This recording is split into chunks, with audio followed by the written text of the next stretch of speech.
Most wholesalers are losing $10,000 to $20,000 per deal on Dispo, and they don't even know it.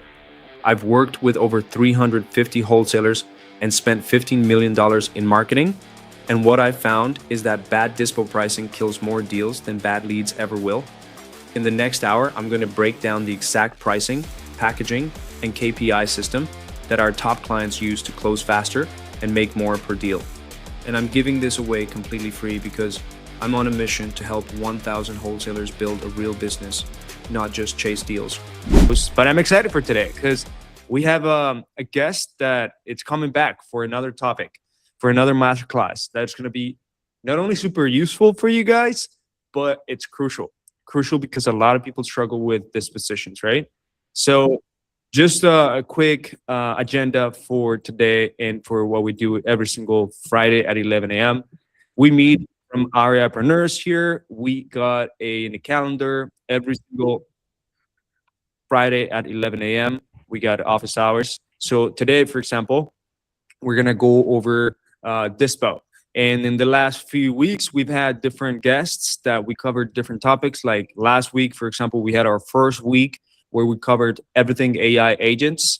So I'm excited for that because it's going to be continuing on 2 more masterclasses for that. So don't miss out on the AI agents masterclasses and the AI agents workshops.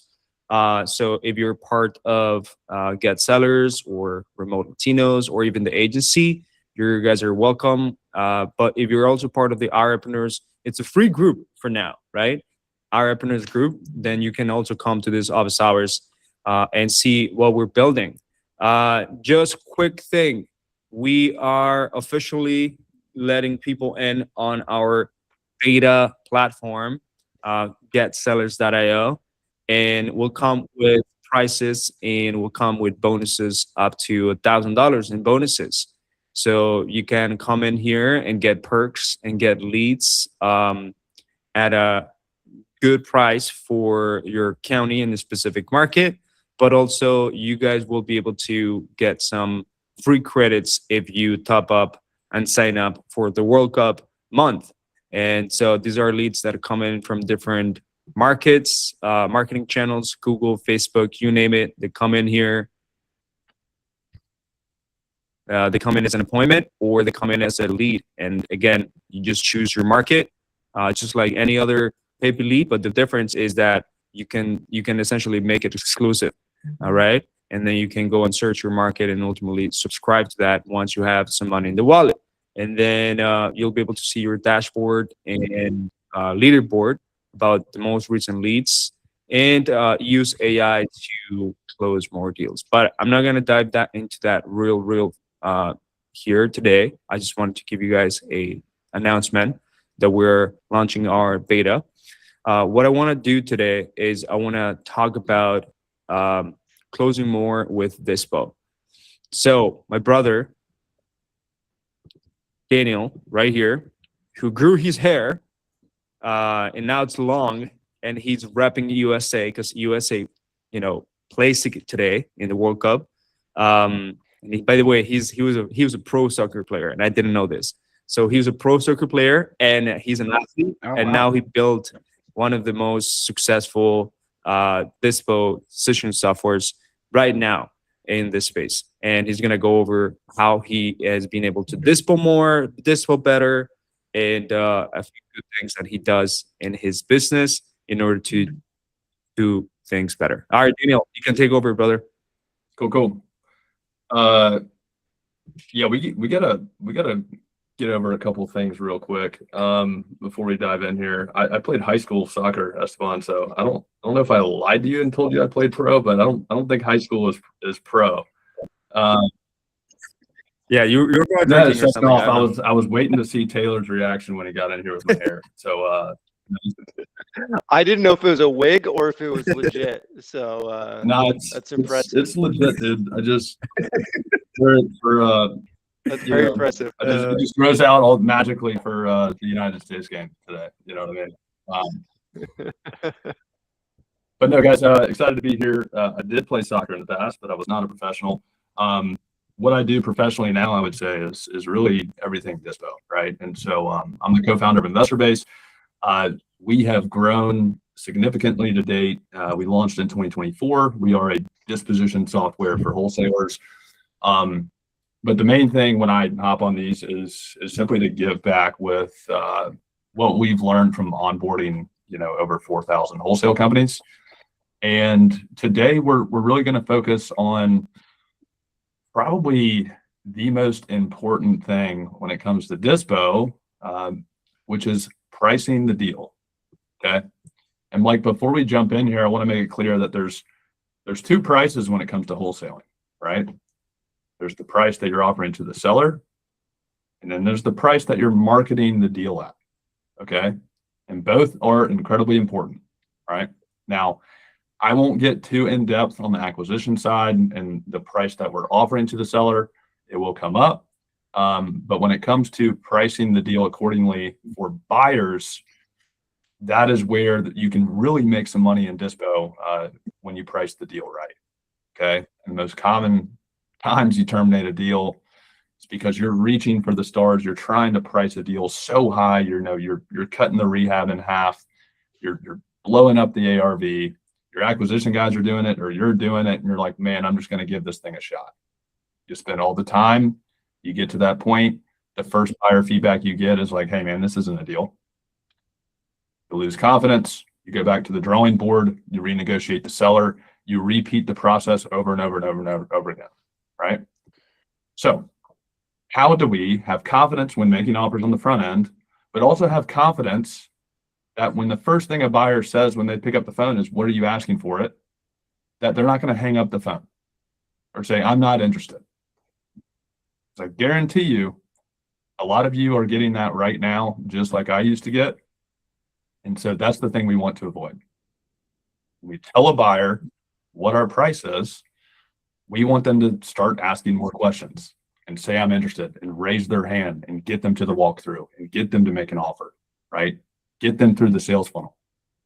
But it starts with pricing the deal right, or else you just completely cut out your top of funnel. All right. Make sense? Cool. Sounds good. Sure. By the way, we just did a call probably about 2 weeks ago, right, Esteban? If y'all did not watch that one, that was kind of essentially like a Dispo in 2026 type webinar. All right. And I'm going to take this stupid hat off. It's essentially a Dispo in 2026 webinar. We covered a lot of things regarding process. We did touch on some things on pricing. So if you didn't watch that, go back and grab that. But today we will have another special promo with Esteban's community that we're offering. So if you were on the last one, you got it. You can't get it twice, but if you didn't get it, you're in luck. We'll have that for the end. All right. Any questions before we get started? Esteban, anything? Let's get it.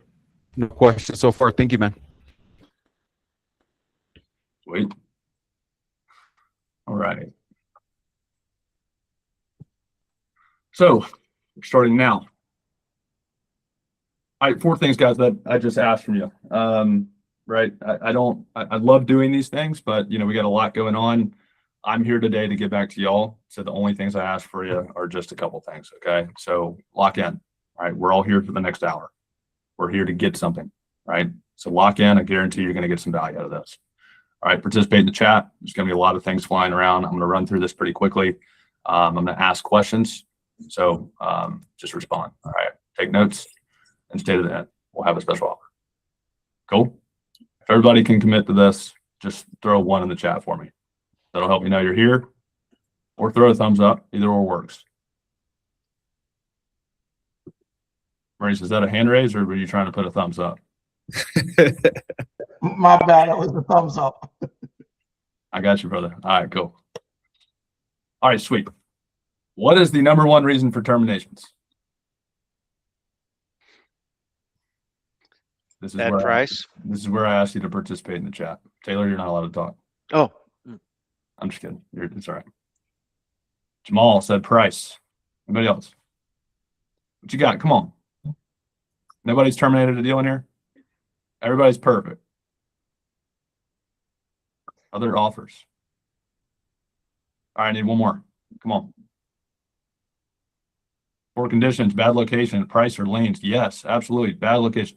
See, these are all things that cause terminations, right? But the number one thing that causes a termination, condemned, not finding the right buyer. They know 100%. Wrong info, right? The sellers tell you a bunch of great things about a property. You get there and it's destroyed. These are all reasons.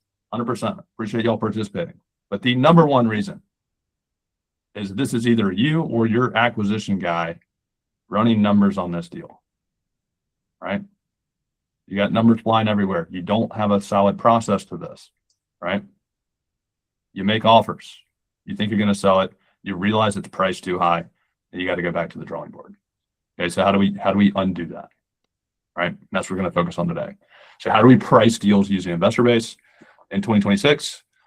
One generic rule of thumb is always use market data. Okay, never a generic formula. All right, if you're doing 70% of ARV minus repairs minus assignment fee, you're either leaving money on the table or you're going to make offers too high in markets where buyers are paying 30 cents on the dollar, not 70%. Okay, and that is true across markets. What buyers are paying in Phoenix, Arizona is a lot different than what they're paying an hour outside of Arizona or Phoenix, right? A lot different in the rural towns where tenants suck. So landlords need a higher return on their deal because of tenant turnover, yada, yada, right? Or buyers are just used to making more there. Okay. So the first step in underwriting a deal, you get the lead, is we need to determine what the actual exit is. Okay. So for flips, we need to go and see what investors paid before they renovated that property, right? For rentals, we're going to care about what the rent is for similar homes and what return that landlords are going to get on that deal, right? Simple stuff. So process, classify the property, pick the exit strategy, run the right comps, then work backwards to your offer. So step one is really determining the exit, right? So is this going to be a better rental or is this going to be a better flip, right? Because ultimately, as wholesalers, we are serving the end buyer, right? They are essentially our client, right? And if we want to get the most for the property, we need to market it in the way that it's going to get us the most money, right?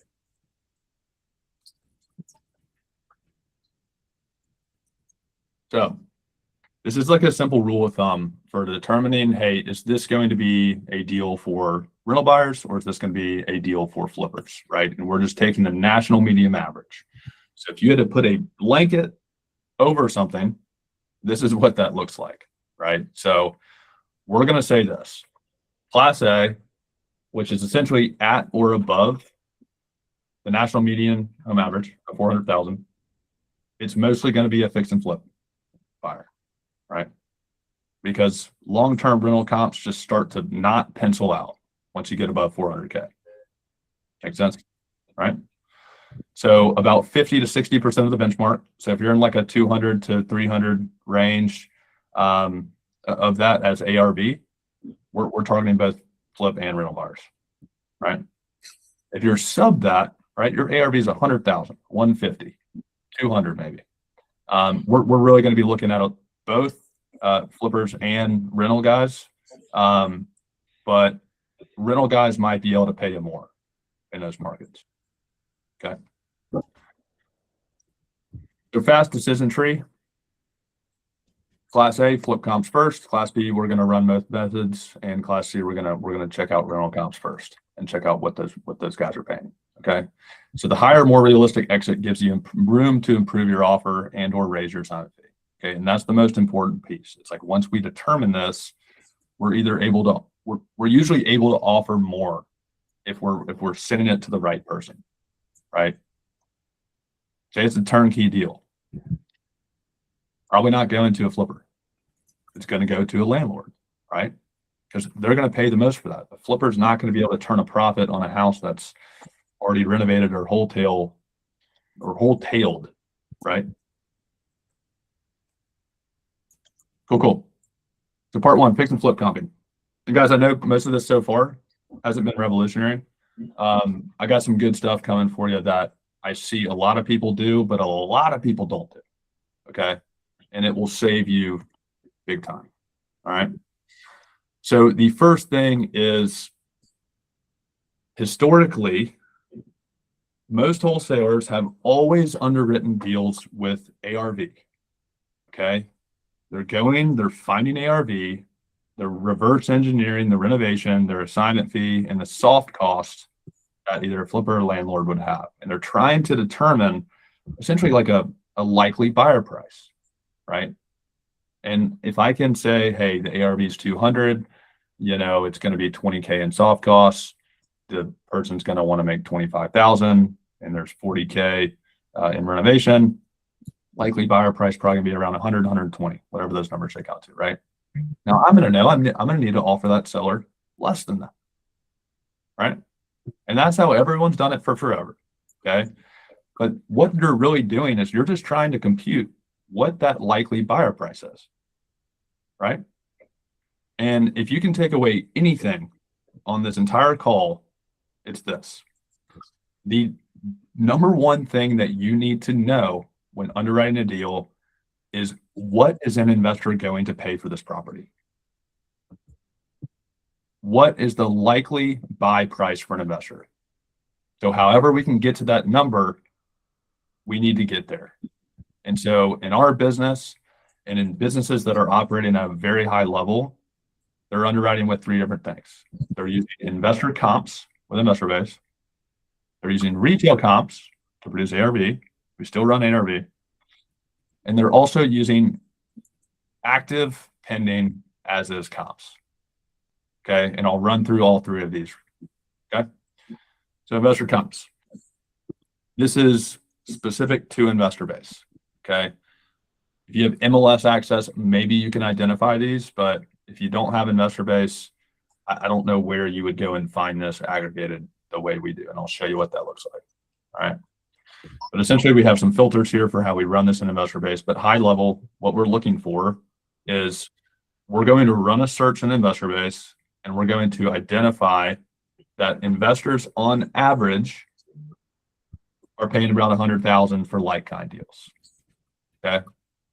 So what we do at investor base is we identify every single fix and flip and every single buy and hold that has occurred. Okay. And what we do with that information is we aggregate the like kind comps to the deal that you're trying to sell. So let's say I have a 3-bed, 2-bath, 1,500 square foot brick ranch, right? Cookie cutter. And I go into investor comps and I see that there's 4 flips. There's 2 landlord comps. All of them are 3-bed, 2-bath, around 1,400 to 1,600 square feet. And I see that investors paid 80, 90, 100, 110, 120. We're going to aggregate those and tell you that a likely investor price is going to be $100,000. Okay. And if I'm confident in that number, I don't even need to go underwrite ARV, right? If I know what buyers are paying for the same type of deal that I have, then I don't need to go do anything extra. I know that I need to get under that price. Okay. So I'm going to take a second to just show you what this looks like. All right. So I'm going to share this tab, and I have not, I'm just going to run a random search for time's sake. All right. Let's just go to Nashville. Okay. South Nashville. Going to run a random search. Cantrell.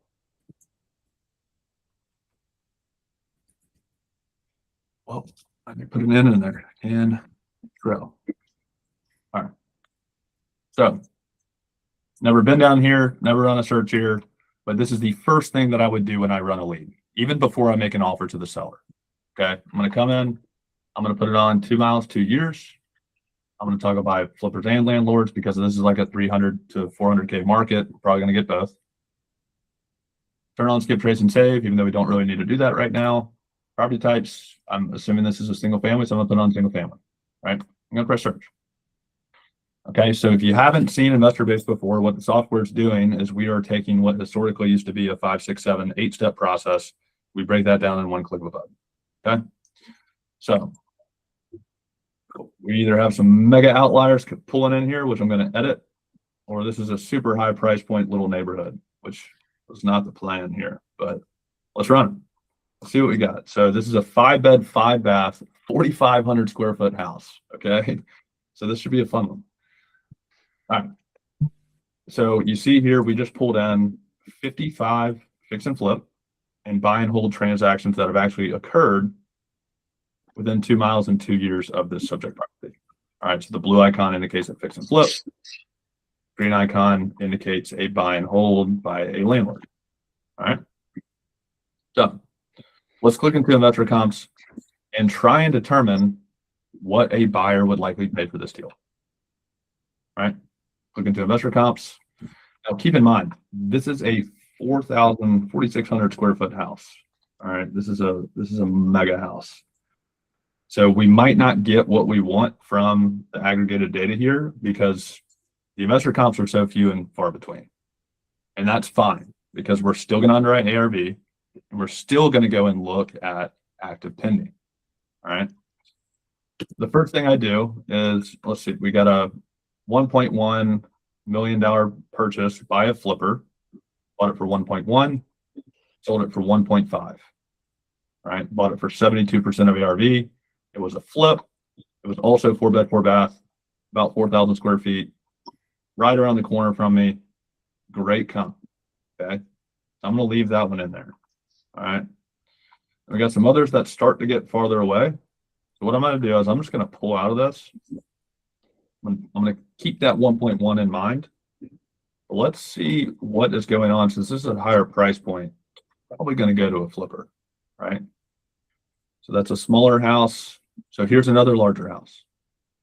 3-bed, 4-bath, 4,400 square feet. The guy bought it for 116 and sold it for 2.1. Okay. We want to click into the Zillow link and say, hey, was this a flip? Was this not a flip? We see, all right, this guy definitely did some stuff to it. I mean, this is a luxury flip, right? Cool. We'll use that as a comp. Let me go back. So we had a 115 down here. We got a 116 right here. That's a mega one, 3.25. So this is obviously a tricky one to underwrite just with investor comps, but I think we got two pretty good comps here for a similar size property, right? Hey, Daniel, Yeah. do you go you leave the time frame at 2 years because it's more important to find something that's very similar and close, or what's your thought process on the filters there? Yeah, so I run 2 mile, 2 year because flippers typically can sometimes, especially in this neighborhood, can take, these flips might take a year for them from purchase to sale.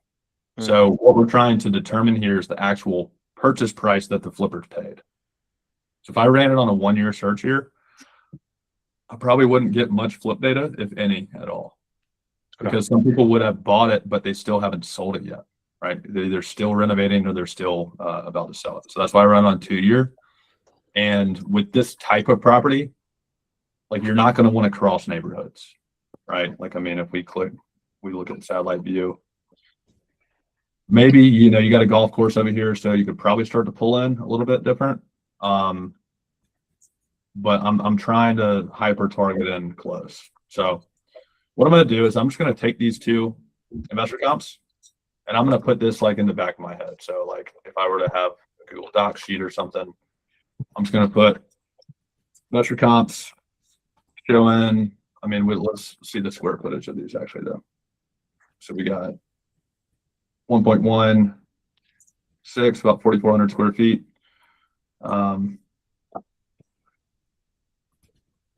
Let's just get a price per square foot and make sure we're on point. Actually, let's say 1.1. Investor comps, we got 1.1.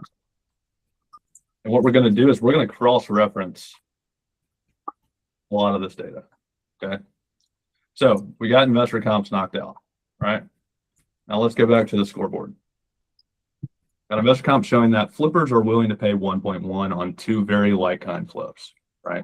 So we have a little gauge of, hey, like where's the buyer demand at here? All right. We just showed you how to do that. The next thing we're going to look at is actual active pending as is comps. Okay. So I want everybody to understand that a lot of people don't do this, but this is one of those things that, let me just ask, who's ever had a deal that's like really hard to comp? Like you can't find great comps. You know, the rent's all over the place. Maybe it's a mobile home on 5 acres, right? In the middle of nowhere. Throw a 1 in the chat if you've had a deal that's been like, man, I really don't know what is going on with this thing. All right. Everybody's got perfect deals, I guess. Man, nobody has any issue comping. There we go. In their entire system. All right. So one thing that will help you a ton is looking at active pending as is comps. Okay, so here's what we're going to do. All right, we're going to go to Zillow. We're going to filter by for sale, plus pending and accepting backup offers. All right. Now I'm not going to set the price range for this one because there's probably only going to be few and far between actual for sale comps in this neighborhood because it's high price point. But I'm going to look for the ones that are being sold as is. And what I'm going to do is I'm going to see if these things are actually under contract or whether they've been sitting on the market for 180 days, right? And what that's going to tell me is what are buyers willing to pay for an as-is deal, okay? When I go and pull like-kind properties that are active on the market to mine, I'm going to be able to determine that's my competition. Those are the deals that you're competing with. Except these are being exposed to everyone in the entire market, right? So if I went in here, I see an as-is comp is pending at 1.1. It looks the exact same as me. Then I'm going to have a pretty good feeling that this thing's going to sell at 1.1, right? But if I see 3 comps that are all the same property as mine, they're all listed for 900,000. None of them are under contract and they've all been sitting for a year. You're probably going to start to get the feeling that, hey, you know, the market is not absorbing properties at 900,000.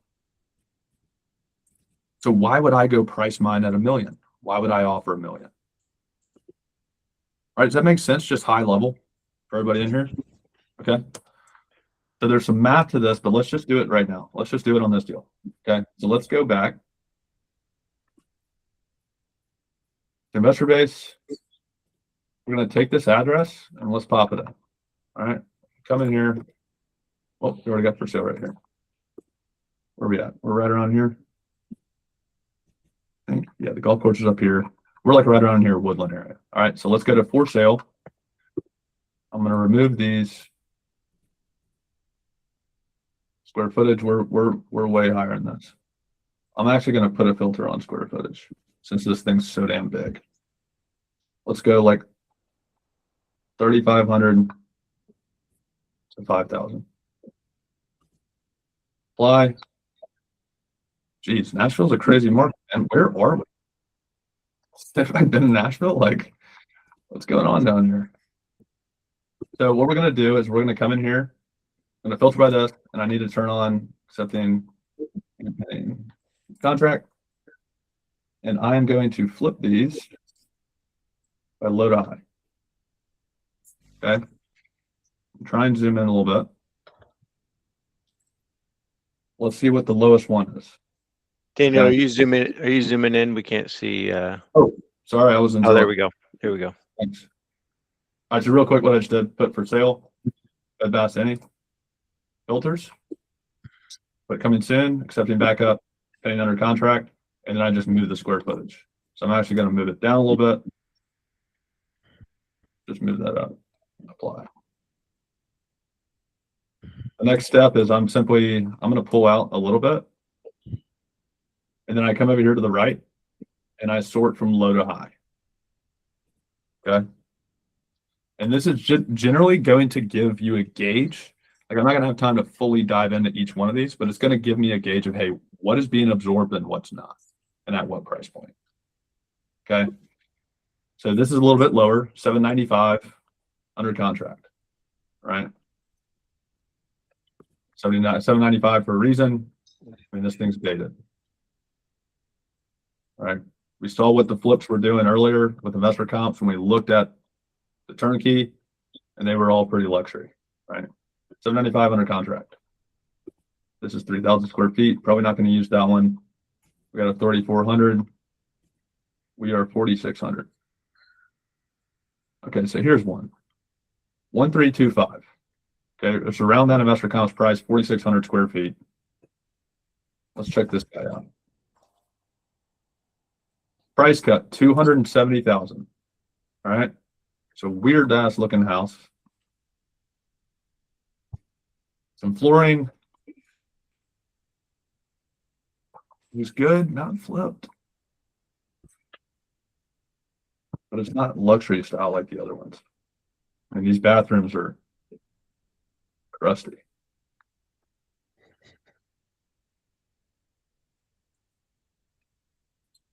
All right, so what I'm going to look at now is I'm going to see, hey, how long has this been listed? 155 days. Okay.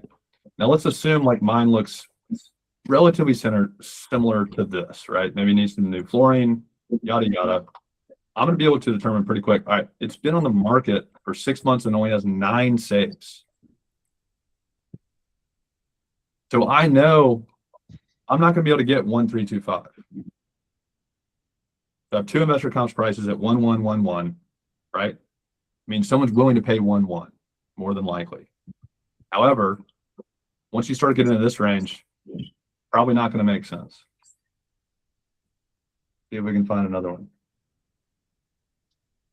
45 days on Zillow, another 4,400 square feet. Listed at 399, another price drop. Been on the market for almost 100 days. All right. So some of these full luxury or non-luxury, this one's actually pretty nice too.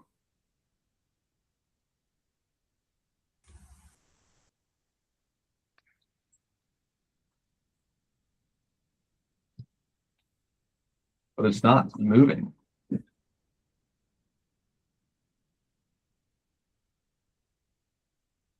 We do have some under contracts here. So 5,000 square feet under contract, 3,500 square feet under contract. Almost like a new build here under contract, 1.65, ending at 1.6. But tough to find one that's truly as is here, right? So I'm going to say active pending. I don't really have a good comp here for an active pending that is like as is, right? We got a 128 up here. It's a lot smaller. It's a tough deal. Tough deal to comp with this one. So last one is going to be, I'm going to write down just probably sub 1.3, right?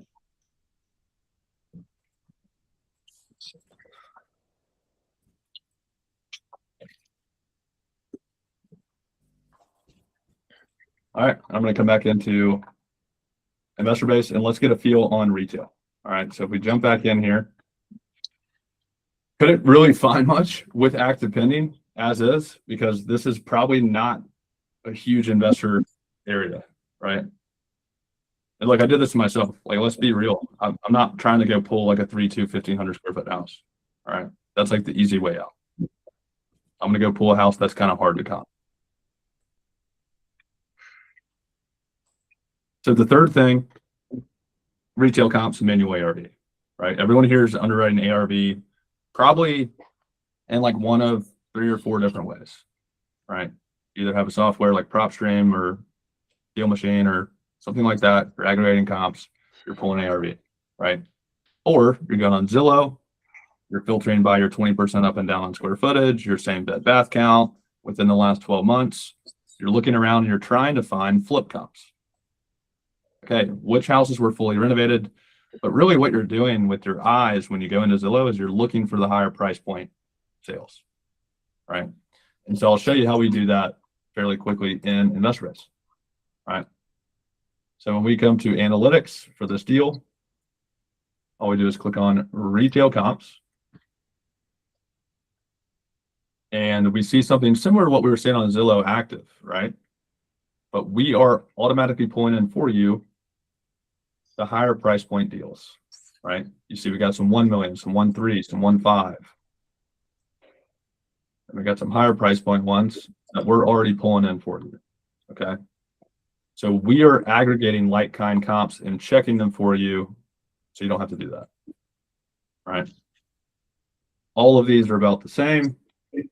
Square footage, all about the same bed bath count, all are within sub half a mile or sub a mile. And we are able to pull these in. All right. So our property, we got 2018 built. Wow. So we are at 2018. So I'm going to keep that in consideration.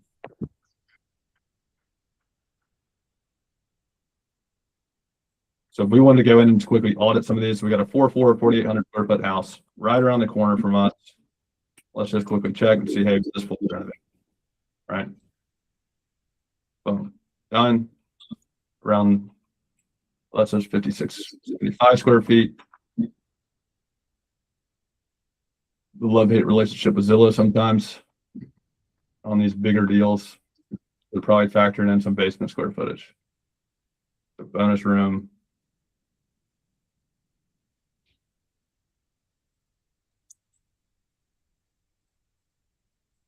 So we'll leave a question mark on that one. We got another 5,200 square foot that's populated in, 4,800 square foot popping in 2015 build. This is probably a pretty good comp. Again, square footage off a little bit. Some markets, Zillow is going to show different than us, PropStream, whoever else you're pulling from. Yeah, probably a great comp here. Fully renovated. We're going to keep that one. We're going to keep that one in. All right. Probably going to take this one out. Let's check this last one. As a pool, I-5, 4,200 square feet. This is back active on the market.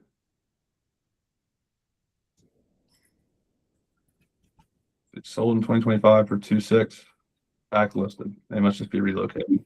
That's the comp we're using here. It's 2.6. But I think that's probably a pretty good comp. We got a pool in the back, but I think that's going to do too much at this price point. Cool. So what you're seeing is simply in a matter of, I don't know, we spend five minutes. We can determine what our ARV is, right? And this is on a price per square foot basis. So even though these are different square footages that we're factoring in, we're taking the price divided by the square footage, right? We get 571. So what's cool here is when we come and look at this in investor base, we're able to see retail comps at 2.6 for our ARV. And we are able to see investor comps as well, which I would come in here, I would check these off and probably get to that 1.1 investor comps price. So we got about a 1.3 investor comps price for this size square footage. But if we factored in another one, I'd probably keep it at 1.1, 1.2 for what an investor would likely pay. But now we can start to see that actual conversion, right? So like visually speaking, when you can see your ARV, you can also see a buyer likely investor price. And guys, by the way, I know this is like a wonky one, right? There's usually not a lot of flips or rentals being done in a luxury style neighborhood like this. So we're working with what we got. But the fact of the matter is we can see the dispersion between the two. And so if we went and ran this search out here in the middle of Morristown, probably going to see some different stuff, right? 72. What is this? Montview.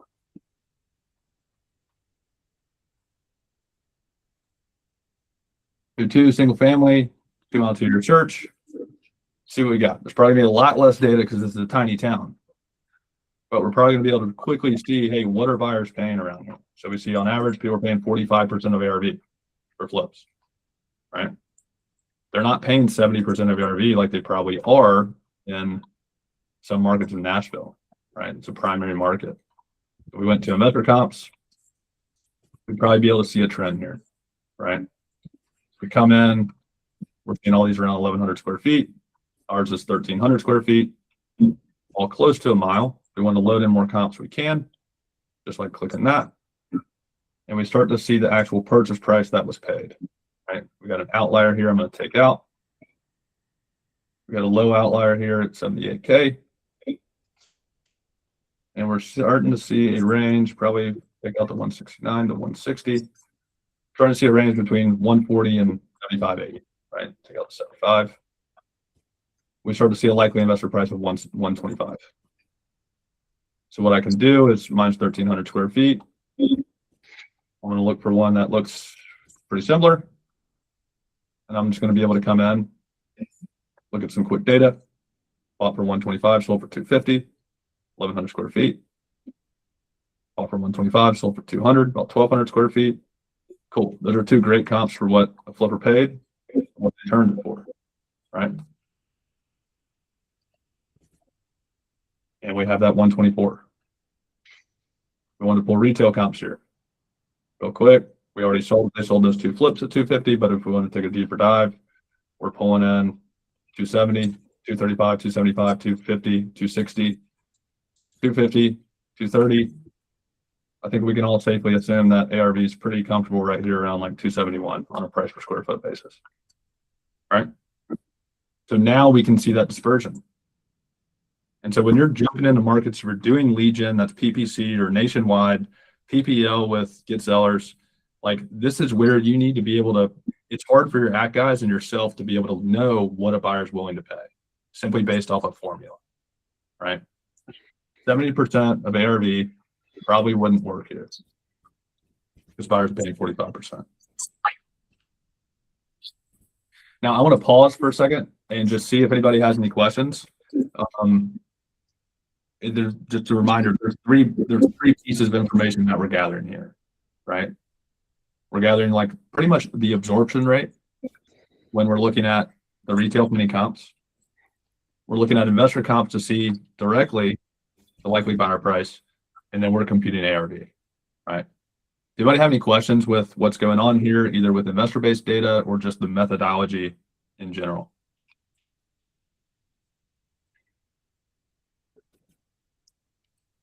Any questions, guys? You can raise your hand or put it in the chat. Look, and if not, all good. We'll keep rolling. Brian's like, man, this wasn't so far. I've been doing this since I was a child. And if you don't pull in good investor comps here, what works just as well is if we're going to go in here and poke around, right? And what I'm going to be seeing is I'm going to see like, what is somebody willing to pay, right? So we got another 125 here. We got some 65s, 117, 67, 80, 95, 125, 89, 75, 60. All right. So you start to get a pretty good feel for what someone's willing to pay when you simply come and see what people are already paying. When in doubt, so like my number one fallback when doing underwriting, if I am really not confident in what a buyer is probably going to pay on this, and I'm really not confident on what I should offer, what I'm going to do is I'm going to come into investor base and I'm going to see where's this Beth lady that I've been seeing, Beth Parker. I think I've seen them do, they've done a couple deals, or we just call Tammy Hill, right? We see that she has done 3 flips, one up here, one right here, and one right here within 2 miles in 2 years. She also has 78 linked deals. So I already click into her. I'm going to see all of her historical flips and all of her current rentals in her portfolio. You think this would be a good buyer for this deal? Yeah, I probably think so. Paying above the average. So she's paying 51%, which is higher than the average of 45%. If I dug a little bit deeper, I'd probably find somebody that's paying 60% of ARV, right? But what I'm going to do is I'm going to reach out to her before I make an offer to the seller. We're going to reverse sell this thing. Okay. So if you've never done that before, there's a few things that you probably need to know. One, you need to qualify this buyer, right? Like I want to look at her transaction history and know that, hey, this is a real buyer. They're not going to go around me to the seller, right? Number two, I'm probably not going to tell her the full address off the bat until I get like a vibe check from her, right? So when we were running our wholesale business, we did about 125 deals in the first 18 months. And I'd say probably 75% of those, we already had an offer from an end buyer before we made an offer to the seller. So think about that. We very rarely went under contract before we had an offer from the seller. I mean, from the buyer, because we had such deep relationships with our buyers. They were hedge funds. So what we were able to do is we'd talk to a seller, we'd get their motivation, we'd get their asking price, we'd get all the details, we'd confirm that, hey, if we can agree to a price, this is something you're ready to move forward with. When they answer that question, yes, what we'd do is we'd send that lead directly to the hedge fund and say, hey, it needs about 50K in renovation. Where do you think you'll be on this? They give us a number. Now we know we can go back and offer less than that to the seller, and we already have a spread. Okay, it's just reverse wholesaling 101. All right. But if you're going to do an outreach to someone you've never spoken with before, I would not share the full address up front. I would not lie to them and tell them it's under contract. And make sure to give them a reno estimate to base their offer off on. Okay. And the end goal of doing this is to flush price, or at least a range. Okay. So here's what this conversation would sound like. Like, let's say there's not a lot of comps here. We went to active pending comps and really didn't know what was going on. Like say for the Nashville deal, that would be a great example where, hey, the numbers are kind of all over the place. Like a luxury flipper could maybe pay 1.3, they can maybe pay 1.1. That's a big difference for us. Huge difference. So what I would do is, let's say I'm uncertain on numbers, is I would look and see what Tammy paid for these deals over here. So 129, 140, 169. Okay. Mine is about 1,300 square feet. Great. Got it. Okay. She just recently paid 169 for a similar type property. 61% of ARV. That's way above the average of all the investor comps I saw. So I would reach out to Tammy and say this. Hey, Tammy, this is Daniel McClam. How you doing today? Doing great. What's going on, Daniel? Hey, so Tammy, I was actually just looking at a flip that you did over here on East Hillcrest Drive, and I am reaching out because I actually have one coming down the pipeline. We are not under contract yet, but we are very close to it. And I just want to see if you'd be interested in this. I see in the one that you did over here on Hillcrest Drive, I see that you paid about 169 for it. Mine is the similar specs. So it's also about 1,300 square feet. You're actually one of the first people I've reached out to. I don't have a lot of great buyer relationships here. And I was just curious, I'm looking to move this thing quick. And I was just curious, where do you think you'd be on this? Because I'm having a tough time kind of underwriting this. I don't want to go through the whole routine of dealing with tire kickers and shopping it around. And I'd love to build a relationship with you at the end of the day, right? I do see here, it looks like you paid about 169. My house needs about a $40,000, $50,000 renovation. Do you think you'd be around that same number? And I'm paraphrasing a lot of stuff, guys. There's a lot of conversation that takes place in between there. I'm going to introduce myself further, let her know that I'm not just trying to extract an offer from her and then just dip, right? That's not the goal. It's to confirm that they're buying, to build a relationship with them, inform them that they're one of the first people to see the deal. And if we do get it under contract, we're going to come to them, right? Let them know that you have more marketing in this market. You have more deals coming down the pipeline. You're just not exactly sure where you need to be on this one. You can be open and honest with it. But the end goal is to flush a range, right? And the way to do that is I'm simply going to compare the closest like-kind deal that she did to mine. Say, do you think you'd be around that same 169 that you paid for Hillcrest? I don't know. I need to see it. Gotcha. Well, look, I'm working on getting pictures. I don't have the pictures yet. I have to shoot this over to you. But in the spirit of me getting this deal under contract, I mean, if we assumed a $50,000 renovation, I mean, do you think you'd be around that range? 169? How many baths is it? Well, this is a 1-bath. Well, I probably wouldn't be a 169. The one I did was a 2-bath. Okay. Well, if it's 1-bath, you know, do you have a range where do you be? Like, if we did that 3 times and we got soft offers from 3 buyers around like a 125, 150, I'd have some pretty solid confidence going in to make an offer on this deal. And you don't give them the full address at that point, or you just, how do you I do usually that? would. Like, I like to give people the benefit of the doubt.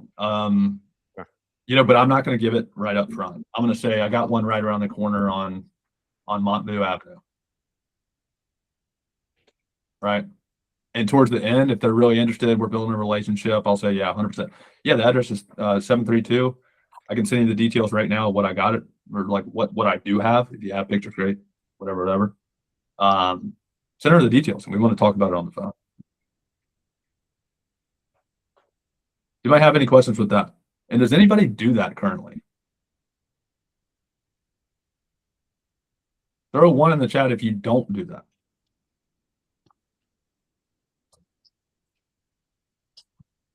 If you don't do it, throw 1 in the chat, guys. There you go. So far, so good. Okay. I could tell you it'll help a ton. It'll help you make more confident offers. It'll help you project that spread. It'll help you secure the fact that you're actually going to sell this deal at the end of the day. Now, you don't do it for every deal, right? But yeah. All right, so let's jump back in and just wrap up with some stuff, all right? I'm sensitive at time here. So we ran through venture comps, as-if pending comps, and retail comps, all right, to produce ARV. We do have buy and hold comping, okay? So the most generic metric that we can underwrite for landlords on is just a simple 1% rule, okay? Now, before I jump into this, I want everyone to keep in mind that there are way more advanced numbers or metrics to underwrite deals on than simply 1% rule, right? And sometimes when you are adding a buyer to your buyers list, when you're communicating with a landlord and you ask them what return metric they run off of, that makes a good deal for them. It's a very important question to ask. Sometimes they might throw out cap rate. They might throw out cash on cash return. They might throw out gross yield, right? They might throw out a couple different things. And if you don't know what it is, just ask them, all right? But 1% rule, I would say for a class A or class B area, right? Which you can run off price point, you can run off, you know, primary market versus secondary versus tertiary market, population, higher populated areas, nicer houses, probably looking at a 1% rule. Class C, more rural, tertiary markets, like probably Morristown that I just ran, that would be a 2% rule. Okay. So most everyone probably knows what this means. We just take the monthly rent, divide by 0.01 or 0.02, and that's what that landlord's all-in number needs to be, right? So we do that in Zillow. We actually are pulling in rent comps into investor base now. We just purchased all of RentCast's data. So if anybody uses RentCast, we're going to have that in investor base here soon.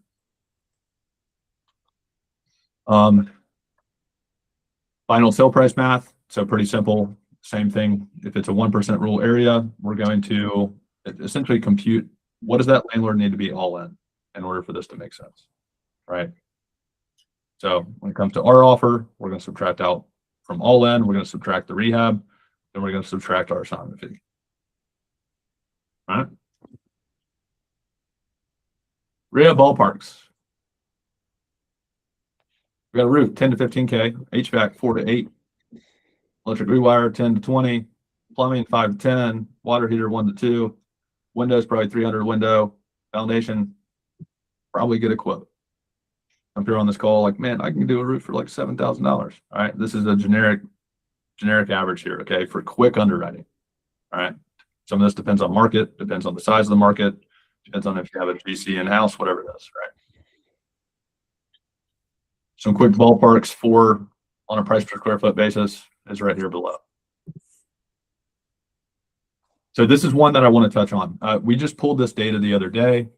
Out of all of the transactions in investor-based investment transactions, we identified that 85% of them use debt.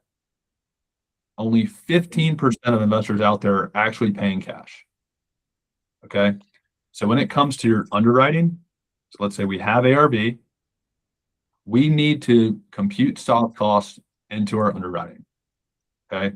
It is not ARV minus repairs, minus assignment fee.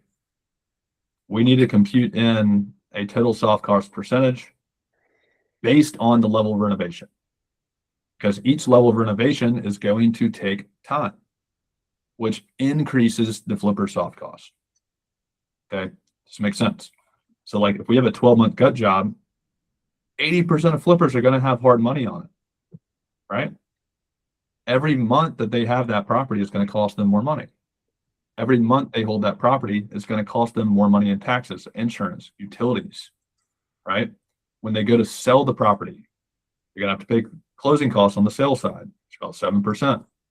On the buy side, you're going to have to pay our closing costs and your closing costs, 1%. They're getting financing on the front end that they're going to have to pay points on. Typically, that's around 2% of the loan amount, rounds out to 1%. So this is a rule of thumb based on the level of renovation of what you need to subtract out of the ARV. Okay. If anybody has any questions on that, just let me know. Flipper minimum profit. Okay. How much is a flipper willing to make per market? Primary 10 to 15%, secondary 15 to 20, tertiary 20 to 25%. And this is on ARV. Okay. So what these numbers looks like, say your ARV is these numbers. For a primary market, you might find guys that are willing to make $20,000 because it's probably a higher, more competitive market, right? Or 30. But ballpark, I would never project flipper profit less than $25,000, regardless of markets. That's got to be a minimum floor. You're really just not going to find guys that are willing to do a flip for less than 25K. All right, I'll share these slides back so you'll have them. Also got a full doc that highlights a lot of this stuff. So we put it all together. We got our likely investor price, gut time investor comps. We got our as is retail comps. We want to make 20K. We know we need to offer 95,000, right? Common mistakes to avoid. Don't use one formula. All of other good stuff that you want to avoid or bad stuff. I'll give you an address. I know we just ran one. But yeah, so today, guys, I'm mindful of time. I appreciate you guys hopping in here. I do hope this was valuable. If there's one thing you take away, I would really get hyper focused on identifying investor comps. Okay, especially if you're doing nationwide, you're going to get into other markets where there's deals that you don't know how to underwrite. Your acquisition guy doesn't know how to underwrite. You need to see what buyers are willing to pay there, because it's not the same as the market that you're used to, right? Oftentimes a sobering fact. You're like, man, this looks like a great deal. And then you see buyers are all paying 30K, not 60, right? So to date, like I mentioned, we partner with hundreds of wholesale communities. Esteban's a partner of ours, but we work with some big names, a lot of all the masterminds, you name it. We've onboarded over 4,000 wholesale companies in the last 2 years.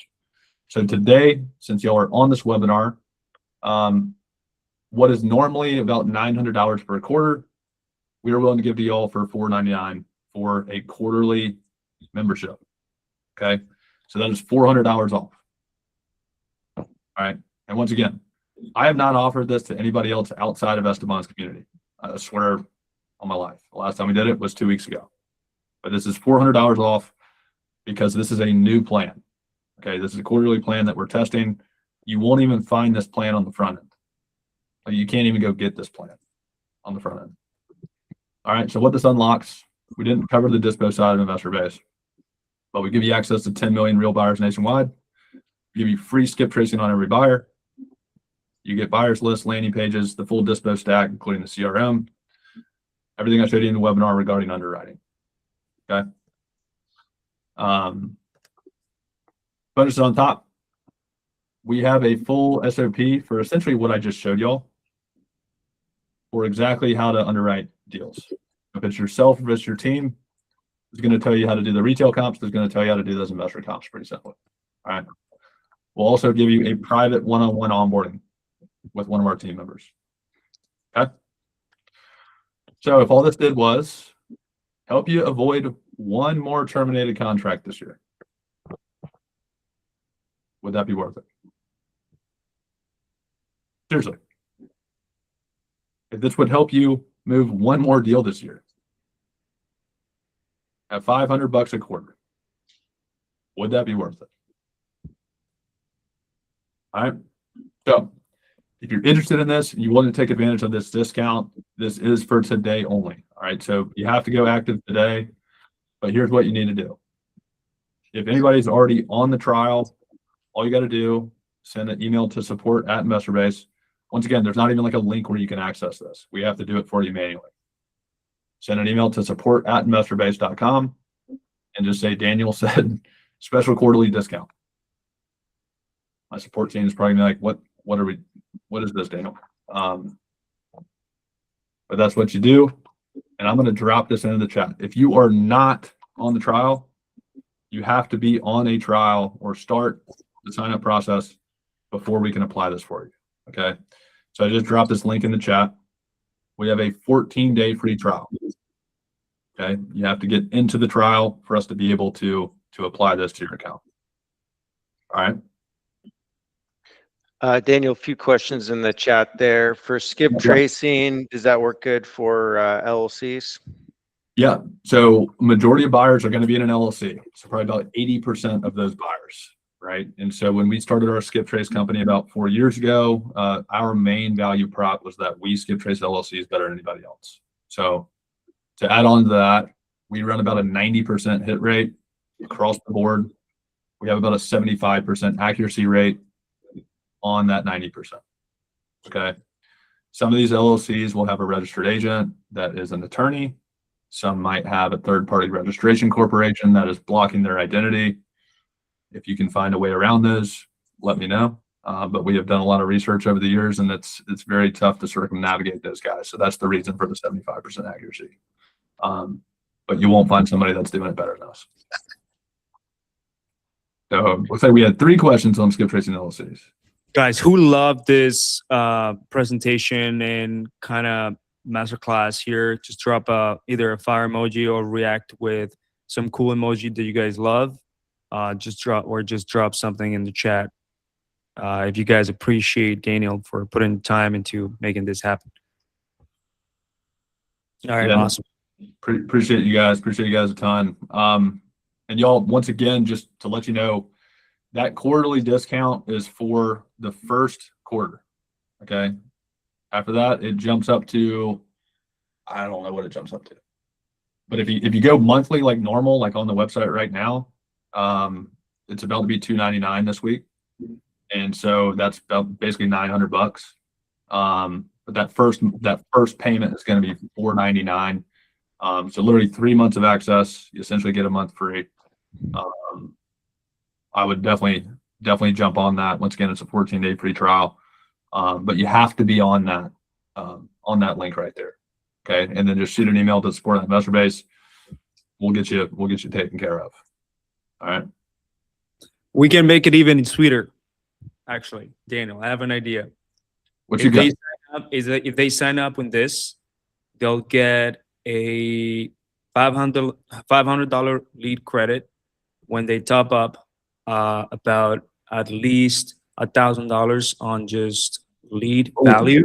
So they'll get $500 free essentially when they top up at least $1,000 in lead value on GetSellers.io. And that will be for everyone that signs up here. You'll have to forward me those emails or let me know who signed up here today so that we give them like, free lead credit on GetSellers.io, which is So $500 in free leads. yes. Mm-hmm. Why can't we make that offer to our people? Because right now we just came up with it, and then it's just for everyone that is in here, right? We'll chat if I want that. Yeah, for sure. But for now, it's just everyone here will have that opportunity. So when they sign up to that, we'll also make sure that they have a top up, and as long as you're putting at least 1,000, and then we'll just give you guys $500 extra. That's my World Cup offer here. I don't have a wig, but that's my World Cup offer. Love that. Yeah, here you go. Does anybody have any questions with today? Like anything that stood out? They're like, man, I got a question on that. Feel free to speak up. If not, all good. There you go. You can email deals@getsellers.io for the lead credit, but you guys have to definitely sign up with investor base in order to grab this for sure. Okay. I think it's a no-brainer, but if you guys like this, remember to subscribe to the Entrepreneurs Office Hours and to the YouTube channel. If you guys think that this is valuable, again, thank you so much for the thumbs up, for the emojis that you guys sent. Follow Daniel and Investor Base as well on Instagram. I'm going to paste the link on this and here in the chat again and send it to everyone that assisted. But yeah, so thank you guys for being here. Daniel, anything else that you want to add? No, all good, man. I appreciate y'all being on here. Hopefully this is valuable, and look forward to the next one. Sounds good. All right, brother.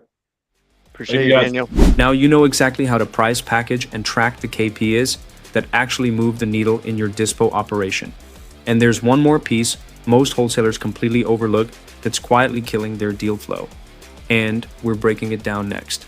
Every Friday at 11 a.m. Eastern, we bring in operators and experts breaking down what's actually working for real estate investors right now, completely free. Stay tuned for what's coming next. Link to join the community is in the description. We'll see you there.